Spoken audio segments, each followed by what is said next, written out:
송은재TV 시작합니다. 제가 이제는 목소리가 좀 돌아온 것 같습니다. 이번 감기가 정말 독해서 감기 기운은 거의 없는데도 나았는데도 목소리가 잠겨 있었습니다.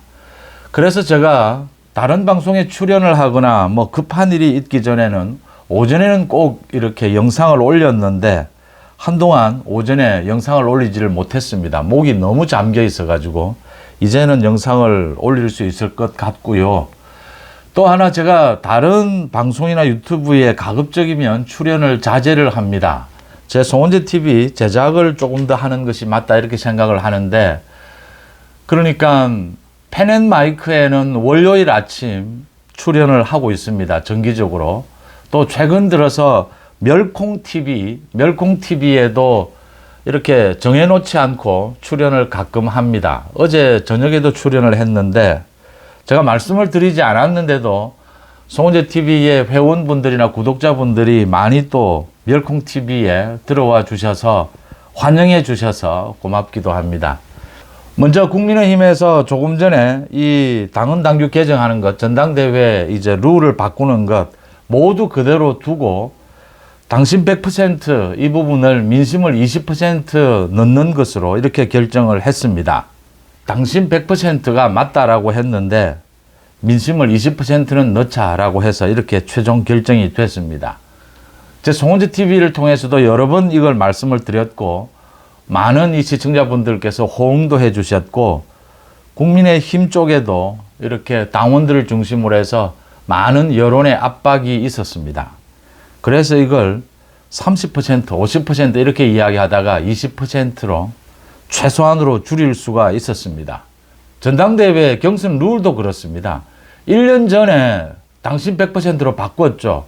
그때 저는 그 잘한 것이다 라고 했습니다. 당신 100%. 당대표는 당원들의 뜻으로 뽑는 것이 맞다. 당원들을 믿어야 한다라고 했습니다. 일관성입니다. 논리적인 일관성이죠. 바뀔 수 있습니다. 뭐든지 상황이 바뀌면. 그런데 바뀌는 데는 이유가 있어야 합니다. 민심을 넣는다라고 해서 지금 뭐 국민들의 뜻이 더 반영이 잘 되고 더 공정하고 더 상식적입니까? 그렇지 않지 않습니까? 그런데 1년 전에는 당신 100%를 찬성했던 사람들이 지금은 또 뭐 민심을 50% 넣어야 한다. 이렇게 입장이 바뀌는 것을 보고 좀 놀라기도 합니다. 이 방송도 마찬가지입니다. 일관성이 있어야 된다 이렇게 생각을 하고요. 많은 사람들의 여론의 힘으로 이 민심 20% 최소화시킬 수 있었다라고 하는 것이고요. 민심 20% 정도라면 이제 안철수나 유승민은 크게 존재감은 없을 것이다. 한동훈과 나경원의 대결이 되지 않겠느냐. 한동훈, 나경원 모두 이제 전당대회 출마 준비를 서두르고 있습니다. 한동훈, 윤석열 대통령과의 이게 숙제로 좀 남아있는 부분이 있다. 이제는 뭐 숙제라고 볼 수는 없고요. 제가 보기에는 윤 대통령과 한동훈 위원장은 일정 부분 교감이 있습니다. 문제는 지금 주변에서 이 윤 대통령과 한동훈 위원장은 사이가 굉장히 오래된 사이이기 때문에 이런 말도 저런 말도 나올 수 있는데 그걸 주변에서 읽어내리는 대통령실 마찬가지고 당에서도 마찬가지입니다. 뭐 다른 방송에서는 뭐 그런 부분들을 몰라서 그렇다라고 할 수 있겠지만 읽어내리는 사람들이 지금 많은 실수를 하고 있는 부분들이 있습니다. 뭐 갈등도 있었고 협력 관계도 있었죠. 그런데 이제 두 사람이 이 전국에 대해서 상당히 두 사람만의 교감은 하고 있다라고 보입니다. 이대로 전당대회를 통해서 거쳐서 한동훈, 나경원 대결을 거쳐서 지금으로 보면 한동훈 대세론이 그대로 이어지지 않겠느냐 이렇게 보입니다. 그러면 또 윤 대통령과 한동훈, 윤석열 정부 성공을 위해서 어떤 당정관계를 만들어내느냐라는 것도 앞으로 눈여겨볼 대목이 될 것 같습니다. 지금 이재명이 민주당을 완전히 개인 독재당으로 만들고 국회까지 완전히 이재명 개인 국회로 만들어버렸습니다. 참 답답합니다. 이럴 때 참 답답한데 이 어떤 뭐 탈출구가 있어야 하지 않겠느냐. 제가 보기에는 이 탈출구는 정말 문이조에 대한 엄격한 사법 처리부터 시작이 되어야 합니다. 이재명에 대해서 대북송금 기소를 했는데 구속영장은 청구하지 않았다. 구속영장을 청구했다면 이재명에 대한 구속영장, 국회 체포동의안 표결, 이 전국으로 바꿀 수가 있었는데 그럴 수 없었다라는 게 좀 아쉬운 부분으로 있고요. 그러나 문재인 가족이 남아 있습니다. 지금 이창수 중앙지검장이 전주지검장에 있을 때부터 문다혜에 대한 이 특혜, 이상직으로부터 뭐 최소한 2억 이상은 지원을 받았다. 그리고 이상직에게는 또 다른 특혜를 줬다. 이게 뭐 문재인 제3자 뇌물입니다. 또 김정숙에 대해서 본격적인 수사에 나섰습니다. 중앙지검이. 문다혜, 김정숙 소환이 있게 되면 이어서 이제 문재인에 대한 본격적인 수사입니다. 이런 김정숙, 문다혜에 대한 소환이 있게 되면 이 전국의 흐름이 문이조 사법 처리 쪽으로 빠르게 바뀔 것이다 라고 예상이 되고요.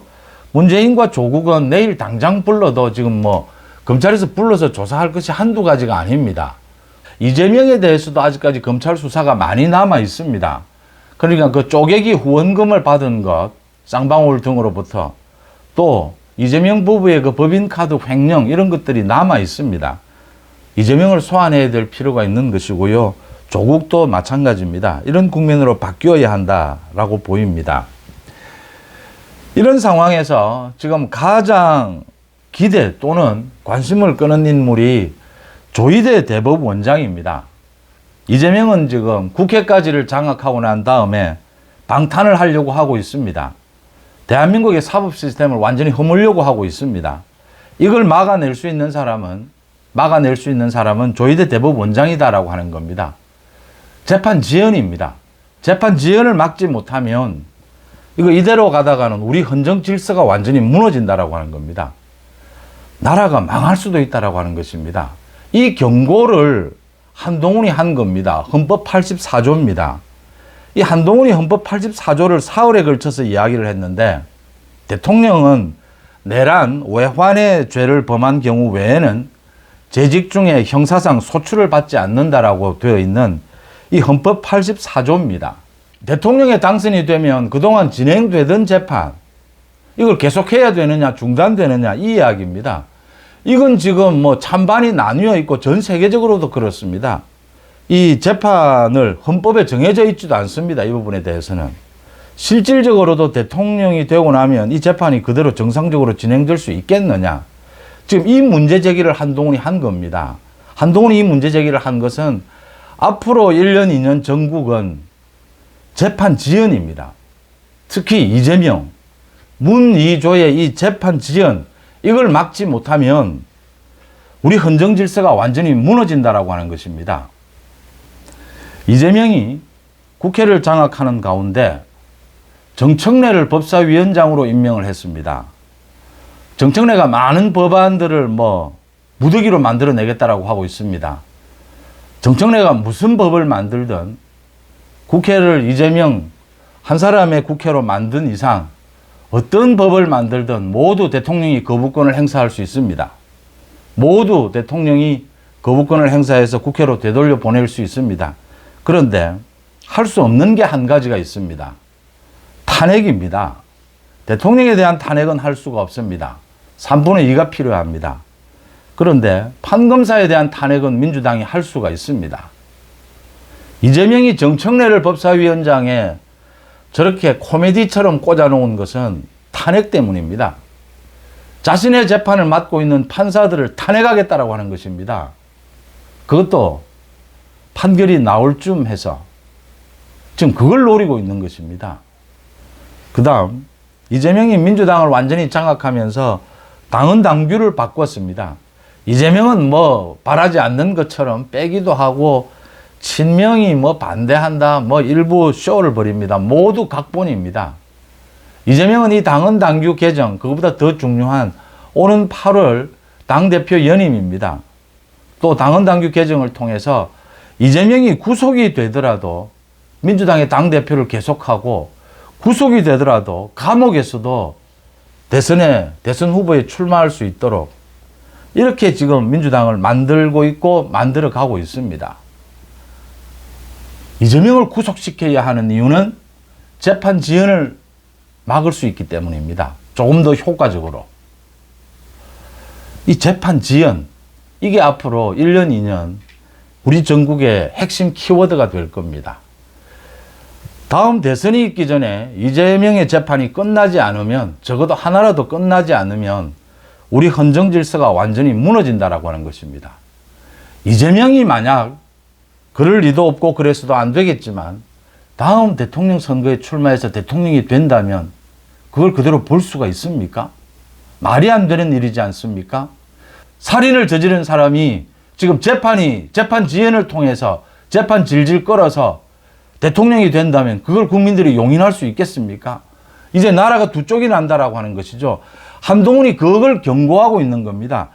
지금 이게 이재명이 대통령이 되고 난 다음에 이 규정이 없는데 그동안의 재판은 계속해야 되느냐 말아야 되느냐, 이거 지금 논쟁하자는 게 아닙니다. 한동훈이 자신의 견해까지도 밝혔지만 이게 헌법상 좀 어렵기 때문에 소추라는 것 개념 속에 기소와 재판도 포함이 되느냐, 뭐 이런 식의 논란들입니다.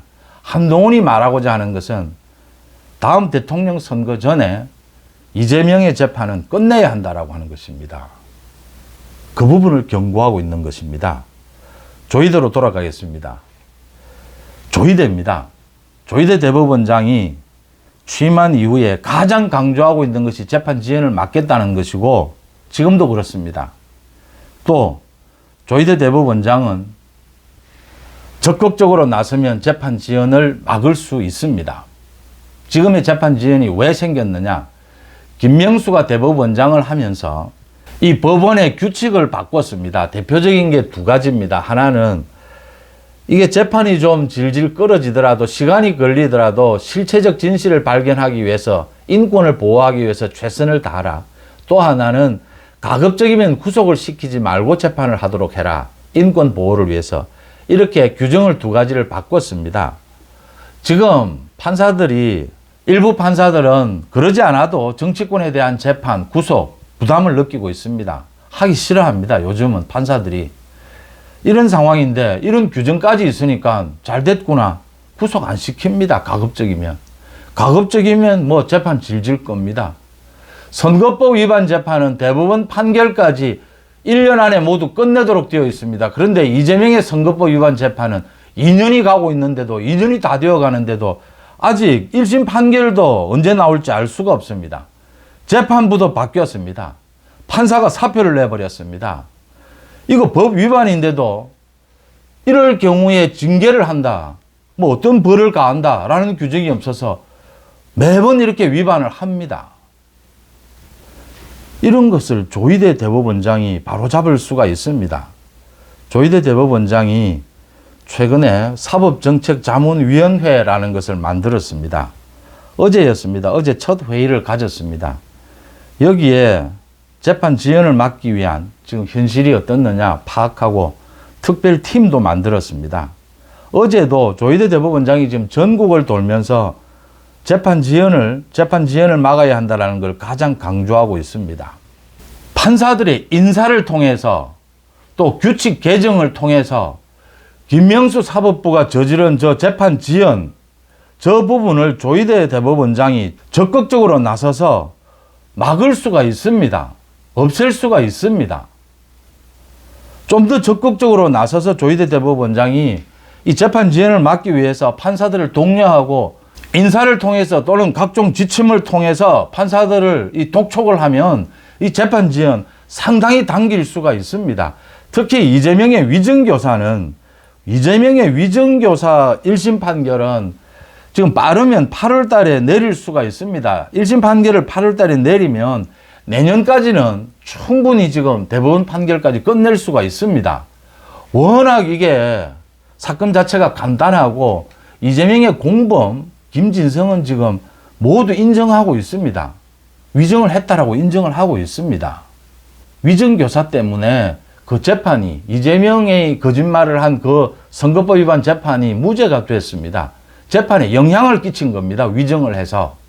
이럴 경우에는 징역 보통 2년입니다. 1년 6개월 2년입니다. 선고되는 게 법정 구속시킬 수도 있습니다. 정치권에 이재명을 겨냥해서 이런 것들을 한다. 누구도 그렇게 생각지 않습니다. 조희대 대법원장이 취임하고 인사청문회를 할 때부터 지금까지 가장 많이 강조하는 것이 재판 지연을 막겠답니다. 뭐 이재명 때문이 아니고 누구 때문이 아니고 재판 자체를 좀 빨리 하는 게 국민들의 권익 신장에 얼마만큼 중요한 것입니까? 꼭 정치 문제 아니어도 이렇게 명분이 뚜렷하고 실리도 있는 이걸 왜 강력하게 추진하지 못하느냐는 겁니다. 조희대 대법원장은 할 수 있는 많은 방법들을 가지고 있습니다. 법원 규칙 개정을 통해서 지침을 통해서 인사를 통해서 할 수 있는데 하지 않아서 만약에 그럴 일은 없겠지만 이재명이 재판을 저렇게 끌고 질질 끌면서 대통령 선거에 나가는 그런 경우가 발생하면 대한민국 이 헌정 다 무너집니다. 검사, 판사, 대한민국 최고의 엘리트이지 않습니까? 검사, 판사 다 무너집니다, 이건. 나라가 완전히 두 쪽이 나는 겁니다. 이재명이 재판을 저렇게 질질 끌어서 만약 대통령이 되었다. 그걸 인정할 수 있습니까? 그 이야기를 지금 한동훈이 계속 경고를 했던 것입니다. 지금 뭐 누가 잘한다, 누가 잘못한다, 뭐 사실 큰 의미 없습니다. 이재명은 확실하게 이야기한 겁니다. 자기 재판에 판결을 내리려고 하는 판사들 전부 탄핵해버리겠다는 겁니다. 탄핵하면 전부 직무에서 떠나야 합니다. 판결 못 내리는 겁니다. 헌법재판소에서 탄핵 심판 끝날 때까지 올스톱입니다. 이재명 민주당 당을 장악해서 자기가 감옥에 가더라도 당대표 계속하고 다음 대선 출마하겠다라는 겁니다. 이판사판입니다. 그래서 저는 이걸 전쟁이라고 표현을 합니다. 뭐 총을 쏘는 전쟁이 아니라 우리 헌정 질서 사법 시스템을 지켜내느냐, 지키지 못하느냐, 나라의 근간이지 않습니까? 조희대 대법원장에게 다시 한번 기대를 해 봅니다. 또 해 볼 수밖에는 없습니다. 조희대 대법원장, 이 뭐 대법원 우리 헌정 질서를 지키는 마지막 보루입니다. 말 그대로 마지막 보루입니다. 국민들의 여론이 이 집중되어야 한다. 재판 지연을 막아야 한다. 그걸 막을 수 있는 사람은 조희대입니다. 막을 수 있는데 지금 막지 못한다면 이런 어처구니 없는 일이, 이런 기막힌 일이 어디에서 있을 수가 있습니까? 여러분들은 어떻게 보십니까? 송은재TV 마칩니다. 고맙습니다.